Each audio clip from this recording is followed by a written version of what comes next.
Hi everyone, welcome back to Diksha's education hub. आज के इस लेक्चर में हम स्टडी करेंगे about human reproductive system.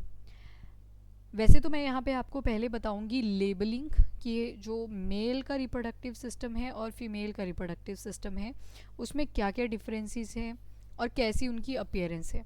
First of all female reproductive system की अगर बात करें तो यहाँ पे एक ऑब्जेक्ट होता है, दैट इज़ ऑब्जेक्ट तो नहीं बोलेंगे, पार्ट बोलेंगे, जिसका नाम है ओवरी, अंडाशय भी जिसको बोलते हैं।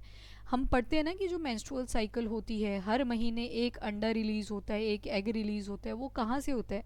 वो इसी ओवरी से रिलीज होता है, फ्रॉम दिस ओवरी।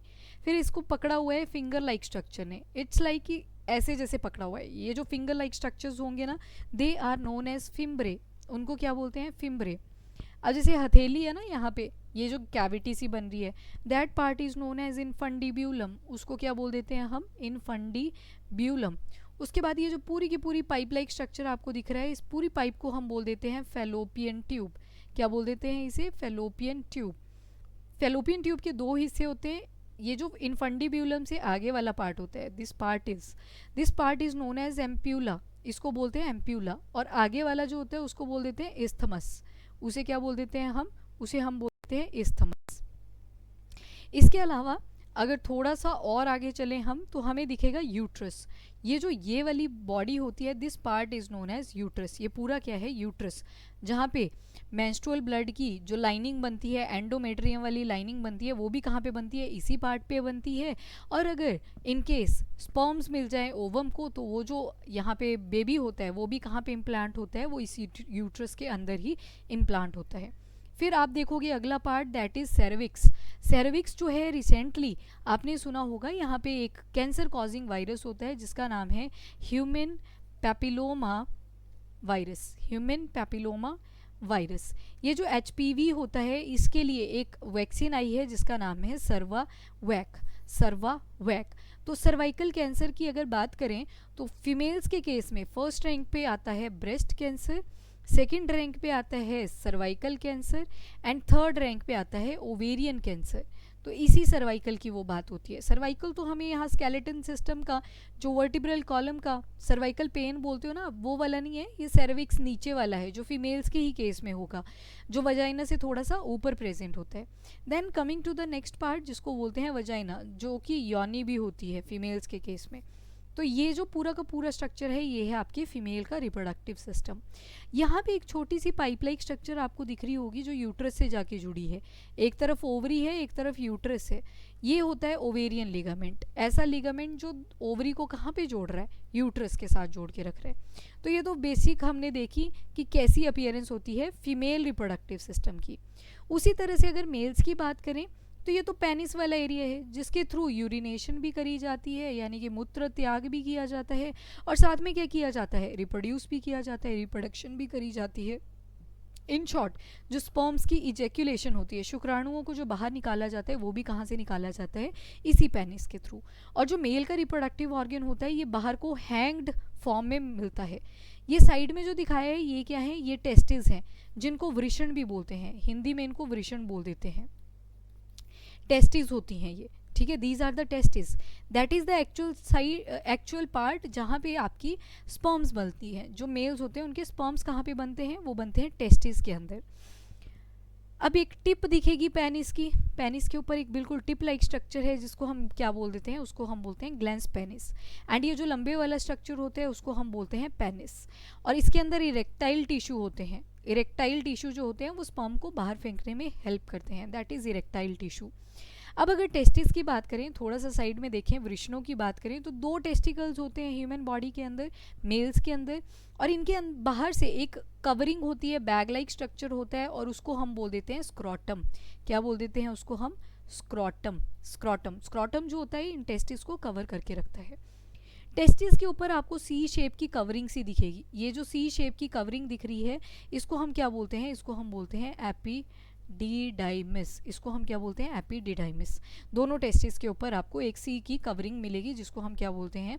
एपिडिडाइमिस। ये क्या आ गया? ये टेस्टिस आ गए, और ये जो सी शेप की कवरिंग दिखी उसको हम क्या बोलेंगे? उसको हम बोलते हैं एपिडिडाइमिस।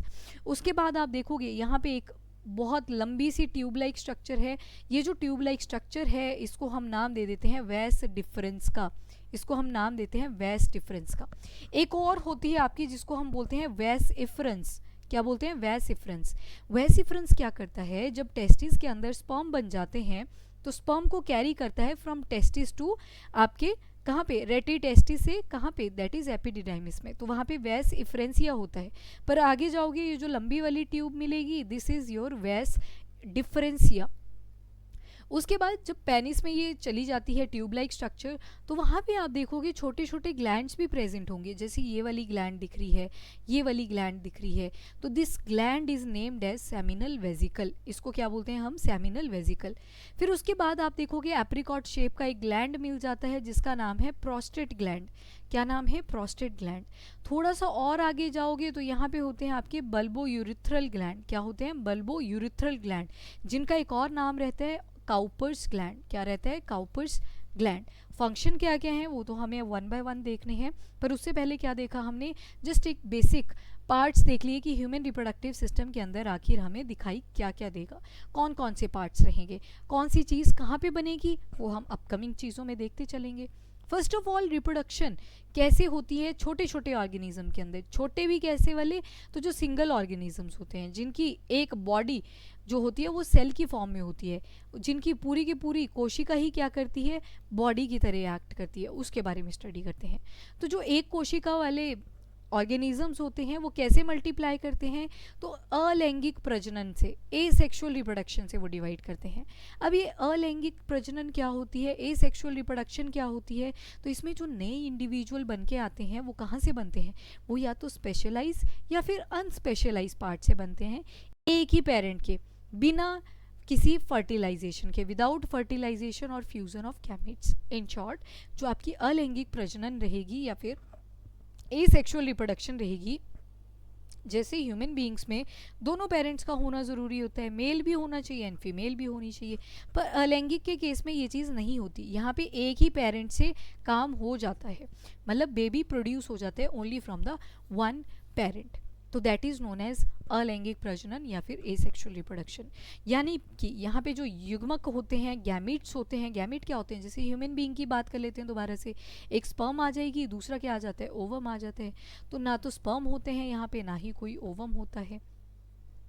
तो दैट इज़ नोन एज अलैंगिक प्रजनन या फिर एसेक्सुअल रिप्रोडक्शन।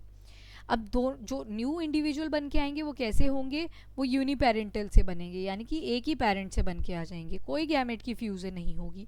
तो जब हमने सेल डिवीजन पढ़ा था वहाँ पे हमने दो प्रोसेसेस पढ़ी थी, याद करो उसको थोड़ा सा। जब दो प्रोसेसेस पढ़ी थी तो दोनों के नाम मैं यहाँ पे लिख रही हूँ। अब कौन कौन सी पढ़ी थी? एक पढ़ी थी हमने माइटोसिस। कौन सी पढ़ी थी? माइटोसिस। एक हमने कौन सी पढ़ी थी? मियोसिस। मियोसिस के भी दो फॉर्म्स थे, मियोसिस 1, मियोसिस 2।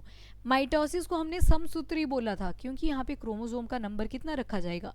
46, क्योंकि जो ह्यूमन बॉडी होती है उसमें कितना होता है? 23 पेयर्स रहते हैं, तो मतलब टोटल कितने हो जाएंगे? एक पेयर में दो चीज़ें, तो 46 क्रोमोसोम आ जाएंगे। पर मियोसिस 1 ने क्या किया था? जो 46 था उसका नंबर कितना कर दिया था? 23 कर दिया था। 23 क्यों किया? क्योंकि ये जो क्रोमोसोम होंगे ये अगली जनरेशन में जाने वाले थे, ठीक है? मतलब फादर से क्या आएंगे? स्पर्म आएंगे, मदर से क्या आएंगे? ओवम आएंगे। तो जब दोनों से आएंगे तो हमें कितना चाहिए क्रोमोसोम? 46 ही चाहिए। तो अगर यहाँ पे आधा ना किया होता तो यहाँ से भी 46 आते, यहाँ से भी 46 आते, तब तो हर जनरेशन में क्रोमोसोम का नंबर डिफरेंट होता। और यहाँ पे हम सुनते हैं LGBTQI के बारे में, लेस्बियन, गे आप सुनते हो, बाइसेक्सुअल सुनते हो, तो उनके अंदर क्रोमोसोम का नंबर ऊपर नीचे हो रखा होता है, कईयों को ज़्यादा मिल जाते हैं, कईयों को कम मिल जाते हैं। और जब ज़्यादा कम होते हैं तो उससे क्या होता है? एबनॉर्मेलिटी आ जाती है, उसको नॉर्मल नहीं कंसीडर किया जाता। तो दैट्स वाई मियोसिस ने क्या किया था? क्रोमोसोम का नंबर ही हाफ कर दिया था, 23। अब मियोसिस 2 क्यों हुई थी? कि ये जो 23 है इसको 23 ही रखना है, 23 का 22 ना हो जाए, 23 का 24 ना हो जाए, उस कंडीशन को रोकना है। तो ये भी क्या कर रही थी? ये भी इक्वेशनल थी, समसूत्री की ही तरह थी, माइटोसिस की ही तरह थी, पर यहाँ पे क्रोमोसोम का नंबर कितना मिला था हमें? तो वो मिला था 23। तो जो अलैंगिक प्रजनन रहेगी वहाँ पे आपको मियोसिस नहीं मिलती देखने को, that is important point.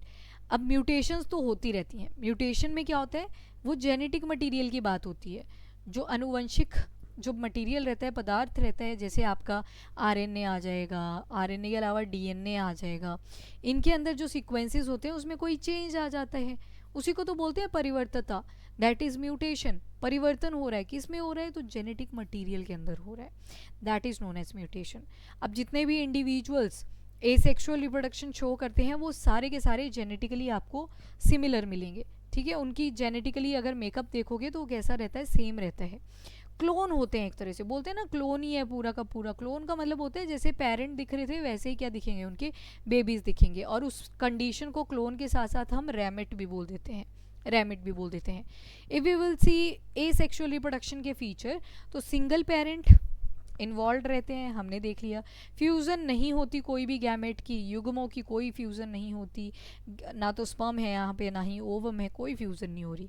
Mitotic division देखने को मिल रही है आपको। माइटोटिक का मतलब है क्रोमोसोम जितने पेरेंट में थे उतने बच्चे में आ जाएंगे सीधे, कोई आधा करने की ज़रूरत नहीं है, कोई डबल करने की ज़रूरत नहीं है, तो वो आ जाती है माइटोटिक डिवीजन। जेनेटिकली सिमिलैरिटी होगी, जेनेटिक मेकअप जो रहेगा वो भी कैसा रहेगा? सिमिलर रहेगा। और यहाँ पे ज़्यादा कॉम्प्लेक्स प्रोसीजर है ही नहीं रिप्रोडक्शन का, तो रिप्रोडक्शन में मल्टीप्लिकेशन अगर आप देखोगे तो वो भी बहुत रैपिडली होगी, बहुत फास्ट होगी, और हर कहीं पे आपको ये रिप्रोड्यूस करते हुए दिखेंगे। माइक्रो ऑर्गेनिज्म को आप नेकेड आई से नहीं देख सकते, तो दे आर ओमनीसाइट, हर जगह पे आपको ये मिल जाते हैं। अब एसेक्सुअल रिप्रोडक्शन की फर्स्ट ऑफ ऑल हम टाइप्स करेंगे। सबसे पहले पे जो हम पढ़ेंगे वो रहेगी फीजन, यानी कि विखंडन। फीजन जो होती है वो दो तरह की होती है, नाम से ही पता लग रहा है। फ्यूज़ में हमने क्या देखा था? फ्यूज़ में छोटी छोटी चीज़ें आपस में मिली, जैसे स्पर्म और ओवम आपस में मिले, उन्होंने क्या बना दिया? ज़ाइगोट बना दिया। तो मतलब सिंपल स्ट्रक्चर से कॉम्प्लेक्स बनता चला। पर फीजन में उल्टा होता है, बड़े से छोटे बने, मतलब एक बड़ा पेरेंट होगा, उस छोटे छोटे बच्चे निकल के आएंगे। तो दो टाइप्स की होती है आपकी फीजन, कौन कौन सी? एक द्विविखंडन जिसको हम बाइनरी फीजन बोल देते हैं, और एक रहता है आपका बहुविखंडन जिसको हम क्या बोल देते हैं? That is multiple fission. ये तो फीजन आ गया, आपका विखंडन आ गया। दूसरी टाइप रहेगी आपकी बडिंग की। कौन सी रहेगी? बडिंग की। छोटे छोटे बड्स बनेंगे पेरेंट के ऊपर, इनको न्यूट्रिशन कौन देगा? पेरेंट ही देगा। और जब ये ठीक हो जाएंगे, मैच्योर हो जाएंगे, तब यहाँ से छूट जाते हैं। अभी वन बाय वन देखना है, अभी बस क्लासिफिकेशन याद करवा रही हूँ मैं आपको। थर्ड पे हम देखेंगे अगेन फ्रेगमेंटेशन। फ्रेगमेंटेशन का भी मतलब क्या होता है? विखंडन होता है। फ्रेगमेंटेशन में आप देखोगे कि कोई ऑर्गेनिज्म होगा वो बहुत सारे फ्रेगमेंट में टूट जाएगा, छोटे छोटे हिस्सों में टूट जाएगा, और जब छोटे हिस्सों में टूटेगा तो हर हिस्से से क्या होगा? एक नया ऑर्गेनिज्म बन के आ जाएगा। हर एक फ्रेगमेंट से, हर एक छोटे पार्ट से क्या बन के आएगा आपके पास? ऑर्गेनिज्म बन के आ जाता है, that is known as fragmentation. Regeneration में क्या होगा? फ्रेगमेंटेशन जो होती है वो सब टाइप ही होती है एक तरह से रीजनरेशन की, पर रीजनरेशन में एक और प्रॉपर्टी होती है, वो होती है रीग्रोथ की। यहाँ पे एक पॉसिबिलिटी क्या बनती है कि कोई स्पेसिफिक पार्ट जो होता है अगर वो टूट जाए तो दोबारा से आ सकता है। जैसे लीजर्ड्स का केस देखते हैं, तो लीजर्ड जो होती हैं उसमें क्या होता है? अगर पूंछ टूट जाए तो वो दोबारा से ग्रो कर जाती हैं, तो वो दोबारा से ग्रो करने की टेंडेंसी रखती है, वहाँ पे क्या हो सकती है? रीग्रोथ हो सकती है। पर एक और इसमें कंडीशन मिल सकती है आपको फ्रेगमेंटेशन वाली, मतलब अगर एक पार्ट टूट भी गया, जैसे यहाँ पे पूंछ से लीजर्ड तो नहीं बनेगी, पर कई बार स्टार फिश वगैरह होती है आपकी, स्टार फिश का एक पार्ट टूट गया तो ये अपना पूरा ऑर्गेनिज्म बना लेगा उसी से, तो फ्रेगमेंटेशन भी शो करता है रीजनरेशन। एक आती है स्पोर्युलेशन। स्पोर्युलेशन में क्या होगा? एक ऐसे स्पोरेंजियम बनेगा, एक सिस्ट सी बनेगी, पुट्टी सी बनेगी, उसके अंदर बड़े सारे स्पोर्स स्पोर्स स्पोर्स छोटे छोटे स्पोर्स बनते रहेंगे, और जब ये टूटेगा स्पोरेंजियम मैच्योर होने पे, तो आप देखोगे ये स्पोर धरती पे गिरेंगे और हर एक स्पोर नया ऑर्गेनिज्म बना के दे देगा। कहीं ना कहीं आपको ये मल्टीपल फीजन की तरह लगेगा, पर मल्टीपल फीजन में क्या होगा? सिस्ट ही बनेगी वहाँ पे भी, पर सिस्ट के अंदर जो बनेंगे वो ऑर्गेनिज्म बन जाएंगे डायरेक्टली, उनसे फर्दर कुछ नहीं बनने वाला, उनसे ही ऑर्गेनिज्म बन जाएंगे। पर स्पोर्युलेशन जब आप देखोगे तो वहाँ पे स्पोरेंजियम बनेगा। स्पोरेंजियम के अंदर जब आप जाओगे तो स्पोरेंजियम के अंदर आपको क्या मिलेंगे? छोटे छोटे स्पोर्स मिलेंगे, हर एक स्पोर एक न्यू ऑर्गेनिज्म बना देंगे। तो वहाँ पे थोड़ा सा आपको डिफरेंस याद रखना है। Then comes to the next, that is your vegetative propagation.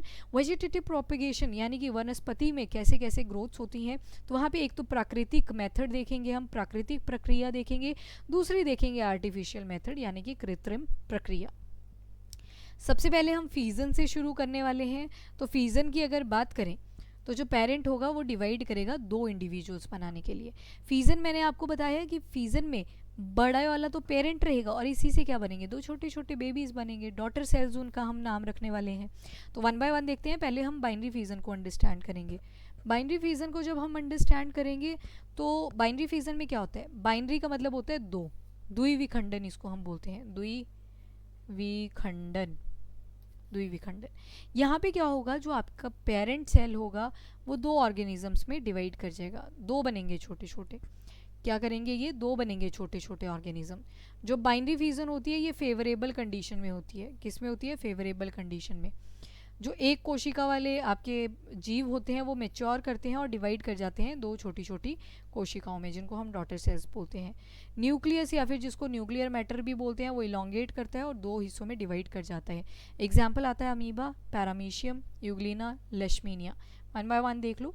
ये देखो अमीबा का एग्जाम्पल पढ़ते हैं यहाँ पे, अमीबा।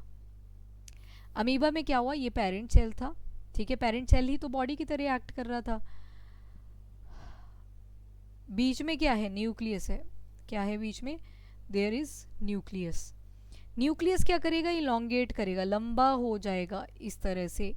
जब लंबा हो जाएगा तो एक टाइम आएगा बीच से टूट जाएगा, जब टूटेगा तो एक ऊपर की तरफ चल गया, एक नीचे की तरफ आ जाएगा। और ऊपर भी क्या होगा, साइटोप्लाज्म सेपरेट हो जाएगा, नीचे भी क्या होगा, साइटोप्लाज्म सेपरेट हो जाएगा। और एक टाइम आएगा ये बीच से भी टूटेगा और दो सेल्स यहाँ से बन जाएंगे। तो ये जो दो सेल्स बन के आए, ये दो सेल क्या हैं आपके, these are the daughter cells. अब देखो जैसे फादर थे इनके, पेरेंट सेल था या फिर मदर सेल बोल लो, उन्हीं की तरह डॉटर सेल्स भी बन के आ जाएंगे। तो जेनेटिकली ये क्या होंगे, सिमिलर रहेंगे, जेनेटिकली ये सिमिलर रहते हैं, दे आर जेनेटिकली सिमिलर। दो डॉटर सेल्स यहाँ पे बन गए आपके पास, ठीक है। अब ये भी क्या करेंगे, ग्रो करेंगे और इनसे भी फर्दर दो बनेंगे। इस तरह से ये प्रोसेस जो है वो चलती जाएगी, चलती जाएगी एंड चलती जाएगी। पर जो मल्टीपल फ्यूजन होती है इसके लिए एक कंडीशन चाहिए आपको, that is your unfavourable condition. क्या बोलते हैं इसको, अनफेवरेबल कंडीशन। अब अनफेवरेबल कंडीशन मतलब जो ऑर्गेनिज्म है उसके हिसाब से मौसम नहीं देखने को मिलेगा। तो यहाँ पे क्या होता है, यूनिसेल्युलर ऑर्गेनिज्म, एक कोशिका वाला जो आपको जीव मिलेगा वो डिवाइड करेगा और छोटे छोटे और ऑर्गेनिज्म बनाएगा। कैसे बनाएगा, तो अमीबा का ही केस देखते हैं, कंसीडर करते हैं अमीबा ने रिप्रोड्यूस करना था इन मंथ ऑफ जिसमें ह्यूमिडिटी हो थोड़ी सी और थोड़ा सा गर्म टेम्परेचर हो। पर सर्दियाँ आ जाती हैं, विंटर आ जाती है, तो विंटर से बचने के लिए इसने क्या किया, अपने ऊपर एक सिस्ट सी बना ली, एक पुट्टी सी जमा ली। और जैसे ही पुट्टी जमाई तो अंदर तो ये जिंदा ही था ना, तो ये डिवाइड करता रहेगा, डिवाइड करता रहेगा और अंदर ही अंदर बड़े सारे अमीबा बना लेगा, बड़े सारे डॉटर सेल्स बना लेगा। और जैसे ही ये मौसम आएगा ह्यूमिड और विंटर वाला, तो ह्यूमिड और गर्म वाला मौसम, तो ये क्या करेगा, अपनी सिस्ट को फाड़ देगा, टीयर कर देगा, टीयर अपार्ट कर देगा और जब फटेगा तो हर एक डॉटर सेल यहाँ से रिलीज हो जाएगा। तो जहाँ पे पहले फेवरेबल कंडीशन में इसने द्विविखंडन शो किया था, एक जो अमीबा था उससे क्या हुए थे, दो डॉटर सेल्स बन के आए थे।